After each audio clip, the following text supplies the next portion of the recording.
This is a rendering of Related Beal's 244-284 A Street development project. The masonry design matches both the existing neighborhood and complements the design of its neighbor at 15 Necco Street. Unlike National Development's 15 Necco Street, Related Beal is planning to use brick-face prefabricated panels throughout its development.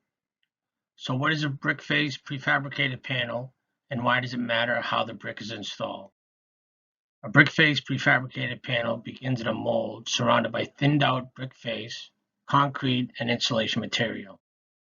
Here's an example of a completed panel. These panels are manufactured in a plant just like this one in Abington, Massachusetts. In fact, this plant manufactured the panels currently being constructed on Related Beal's 1 Kenmore Square project. This is Related Beal's 1 Kenmore Square Commonwealth building. It is currently being constructed with the brick face prefabricated panels. If the intention was to match the surrounding architecture with a contemporary masonry design, clearly this rendering achieves that goal. A closer look at the project tells a slightly different story. The soft corners are devoid of symmetry, the curved wall is repeatedly broken up by large construction joints, and circled, you'll find the damage done when attempting to match a traditional masonry aesthetic with panelized construction. A side view exposes the artificial aspect of the faux masonry product. Here, both vertical and horizontal expansion joints fail to match the surrounding mortar joints. The photo on the left captures the phoniness of the product, as if it were something you would buy at a Home Depot. These photos, taken from the Commonwealth Building project, demonstrate just how thin the brick is on these panels, a reiteration of an inauthentic materiality. Like the homeowner who has shown a rendering of a home clad in cedar shingles, only to have her home exterior built with cedar shingle designed vinyl siding. Of course, panelization is a growing method of construction. It's primarily found on such structures as an Amazon warehouse, a Kohl's store, or a Walmart superstore. The fact is, laid-in-place masonry remains the standard method of delivery for a project like Related Beal's development in Fort Point.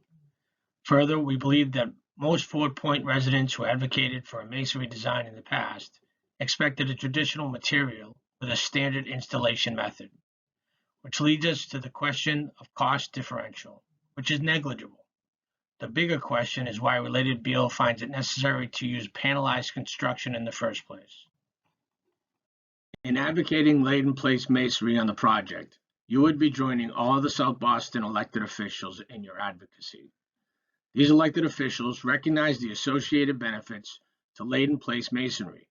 Good jobs with good benefits, apprentice bricklayers learning a trade here in the city of Boston, on-site workers that will patronize Flower Bakery, Better Bagels, or the many other area businesses desperate to reignite a local economy crushed by the effects of COVID-19. Furthermore, for those of you sympathetic to the principle behind the Boston Jobs Policy, created to influence the construction job opportunities for people of color, City of Boston residents, and women, these opportunities and the good wages and benefits that go with them will be eliminated. The principle behind the policy and the jobs that go with it will disappear to a manufacturing plant in Abington, Massachusetts.